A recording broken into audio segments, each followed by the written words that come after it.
This is what happens when 10 big companies and the government spend 5 years and $3 million on a game. It's called Driving in Tehran, and here's the rabbit hole that opened beneath it. Let's begin. It's 2005 in Iran, and news are breaking out about an upcoming major game release made by the traffic police. The trailers were being showcased on TV, featuring popular actors and characters, which built up massive hype around it. The main goal of the game was to teach traffic laws and promote safe driving. It was made by the traffic police after all, and they contracted a company called SRP to develop it. Sounds like a simple project, but the head of SRP, Dr. Sami, had much bigger ambitions. He wanted Iran and his company to enter the video game industry big, and he would do that by first making his own game engine, which took over 2 years and $2 million of taxpayer money to develop. Still, it wasn't enough, so he convinced 10 other companies to sponsor his game. He raised over $1 million this way and spent the next 3 years making the game. This was the official story, and it was looking good.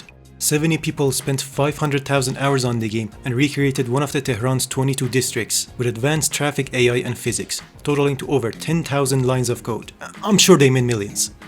The game would eventually come out with a price tag of $5, which was a lot. Iran is a country where piracy is legal. People were used to buying pirated game discs for $1 or $2, and SRP knew this, so they implemented 2 layers of DRM into the game, with the first one being the government. Dr. Sami basically threatened people who would attempt to crack the game, saying they'd be dealing with the police, talking about morals and advocating for copyright law while hypocritically using unlicensed FIFA 98 soundtrack in the trailer. On top of that, the game would require an activation code linked to your computer's ID and only accessible through either telephone or their website, which wasn't even up at the time, and the phone line was consistently busy during the launch week. The game would eventually be cracked at some point, and here it is.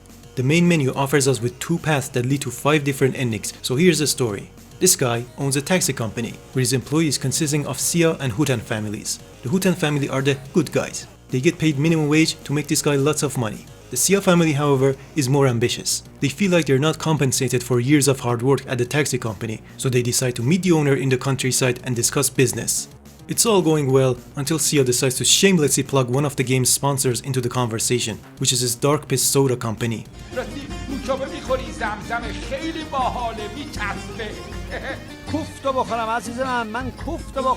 The owner goes mad as a result, and Sia leaves with the goal of taking over the taxi company. The owner, along with Hutan, get in a car and chase after him. In the Hutan path, we're presented with a choice of 5 vehicles, all of which are made by the largest automobile manufacturing company in Iran. IKCO is the biggest sponsor of this game, so much that they removed every other car. For example, there's a Mercedes in the trailer and game files that is nowhere to be found in the final release. Even the cover car used to be different. The IKCO rabbit hole goes much deeper, but for now, let's start the game using this insult of an automobile. This is just the beginning. The gameplay speaks enough of the car handling. They crank the gravity all the way up, which in racing games is a lazy move to make the cars more stable, and even that is not enough in this game. But considering these cars are made by IKCO, I'd say it's accurate. Anyways, you'll see advertisement billboards every 50 meters or so, and these are actually the sponsors of the game. What surprises me is that they somehow convinced the marketing teams of 10 big companies to pay tens of thousands of dollars for a virtual billboard. And this was in 2005, in Iran. They sold NFTs at a time when the average person didn't know what internet or video game means. We reached the end of the level after a minute of driving and move on to the next one. That's Sia. I'm guessing this was intended to be a chase scene, but ended up being something that is gonna chase me through my worst nightmares. We then reached the taxi company with the game transitioning into the taxi mode. Can you guess which button here starts the next level? Maybe the giant start button? Nope, that actually quits the game. Someone tried to prevent you from witnessing the horrors ahead, but I was unfortunate enough to find the real start button, so here we go. A cutscene doesn't play after the loading. Here it is from the game files. Hutan finds out that Sia and his family took all but one of the taxi vehicles, so instead of reporting them or going after them, he decides to keep working as the dumbass taxi driver that he is. The game basically turns into propaganda, telling you to earn money through legal means and obey traffic laws. But they mean it. In the taxi mode, you cannot go above the speed limit. If you crash the car, you lose money. If you break traffic laws, you get fined. But the most interesting thing is what happens when you run over pedestrians. The game crashes. It doesn't reset or show a game over menu, it simply quits. And before it does, it briefly shows up a message saying, you shouldn't play with people's lives. This was their idea of a video game. Obey the law, don't kill digital pixels, no fun allowed. They unironically made something that is best described as an anti-video game, and we're not even halfway through. To finish this level, you need to collect 200,000 Tomans through fairs, which at the time would have been worth $200, but right now it's worth 4. Each fare gives you 2,000 Tomans on average, so you need to pick up 100 passengers to progress. If that sounds boring, it gets a lot worse because each car crash costs you money. Not only the car somehow handles worse in the taxi mode, but the traffic cars simply ignore your existence and crash right into you. Advanced simulation. Okay, just keep an eye out for traffic and invisible objects, but that's not easy with the game's tiny field of view and render distance. It's like the original Driver that came 7 years before this game, and that game had sizable cities. Here, you get like 2 short streets of Tehran. That's less than 5% of the district that they promised to recreate. 1.5 million photos taken. Let's check that claim. Well, they did the bare minimum of turning those photos into textures, and then carelessly slapped them on 2D sprites with zero lighting. As a result, the game barely feels 3D. It's half-assed, and some alleyways are straight up skipped. Still, this is the only part of the game where you can see a small trace of effort, and I don't think it came from SRP, but rather another company who was closely tied to and funded by the police. They made all the animations for the game and probably borrowed parts of the city from their other projects. They even got to reference the game in one of their future animations.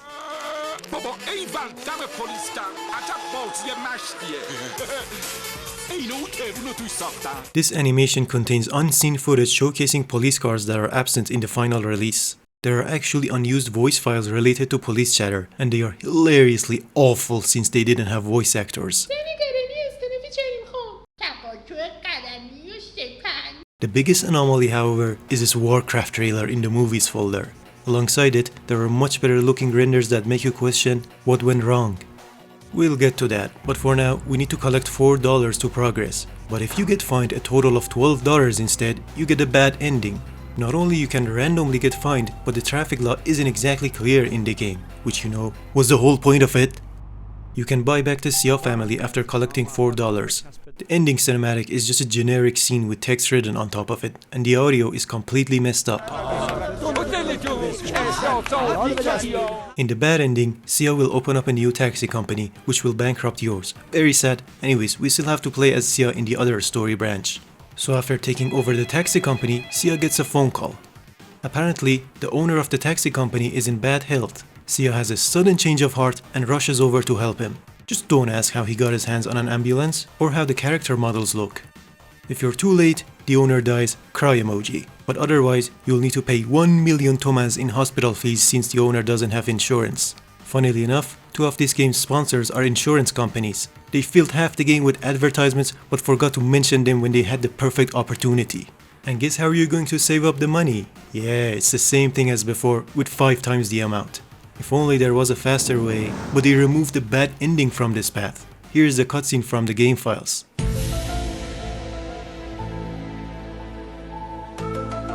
Not much is known about this ending other than Sia does something illegal and ends up being wanted by the police. But did you really think they were going to let you commit crimes in a video game? Even the worst rated scam game in history, Big Rigs, gave you more freedom. Hell, even a cancelled game whose sole purpose was to be as boring as possible ends up being more functioning and entertaining than this $3 million digital abomination. Worse yet, it has more propaganda and advertisement than a game made in North Korea. These were the 3 games you would think of when it comes to the worst racing games, but now, Driving in Tehran easily takes that title. This was just the main disc though. The second disc of this game was supposed to be about track racing. In most copies, however, this disc was blank and is believed to be lost media now. But according to forum posts, it was just a poorly modded version of Need for Speed 4 from '98. 5 years of development and all they did was steal another game. They even stole the mod. The national game engine that was supposedly built from the ground up was also a lie. The main executable of the game is a simple flash player and the rest are made using a basic open source engine. They just ripped off this vehicle physics demo and replaced the models with shitty Iranian cars.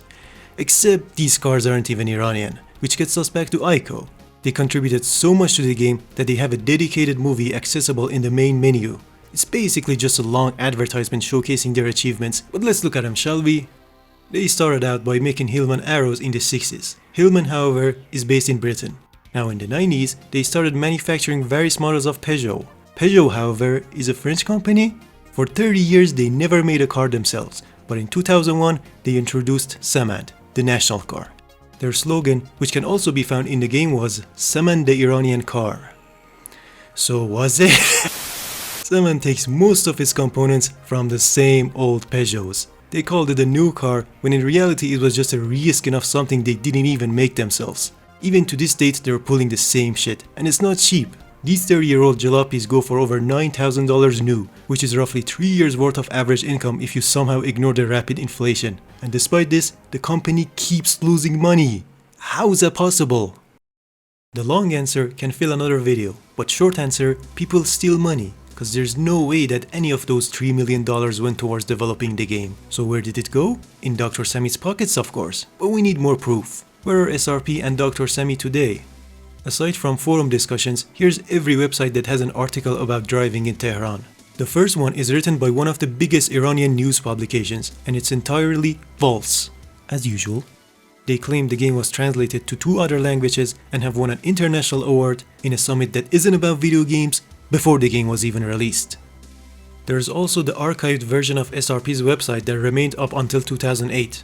They claim to have made another game, but I found no evidence of it anywhere else. Same goes for their other projects. It seems like their entire portfolio was built upon lies told by Dr. Sammy, who is even more mysterious. The only surviving information about him are from these 2 websites where he was briefly interviewed and made those bogus claims about the game and its copyright. But this is where the trail ends. Overall, this game was used to embezzle over $3 million from large corporations and the government, and to this date, no one knows anything about it. Don't look at me, this was just your average video laughing at bad games. But it fell way deeper. As it turns out, SRP's address is publicly available, so I thought to pay a visit. It went horribly. At first, the building seemed to be a medical clinic because it had a plaque with doctor names written on it. I took these photos and I was just about to have another look around until the door opened. A guy came outside and asked me if I was looking for someone. I told him I was looking for Mr. Sammy but must have gotten the wrong address. He then started asking why I took photos of the building and then called his brother to come down as well. After realizing he wasn't about to give up, I turned on my phone's background recorder. He's right. I started taking a video of the building as soon as I entered the alleyway, then came closer to take a photo of the plaque. And they knew all of these. They demanded ID and kept questioning me about the photos, which was weird. Even in Iran it is legal to take photos of public spaces, but they weren't really making sense. And nor was I due to panic, which is probably why they let me go so easily in the end, but not before forcing me to delete the photos I took, which I later recovered anyways. If you want full details, this whole encounter is on my second channel, but let's break down the important points. First, they had me on their CCTV the moment I entered a public alleyway. Why? Second, their response suggests that SRP is still operating in that building, but I didn't dare bring it up again. Third, why did they want my photos removed when literally anyone can check out the building from the outside? And finally, they had their names on a plaque beside the door, so I looked them up and yeah, one of them is registered as a general doctor and the other is a dentist. The reported addresses are outdated, but they used to be just a few buildings away from each other.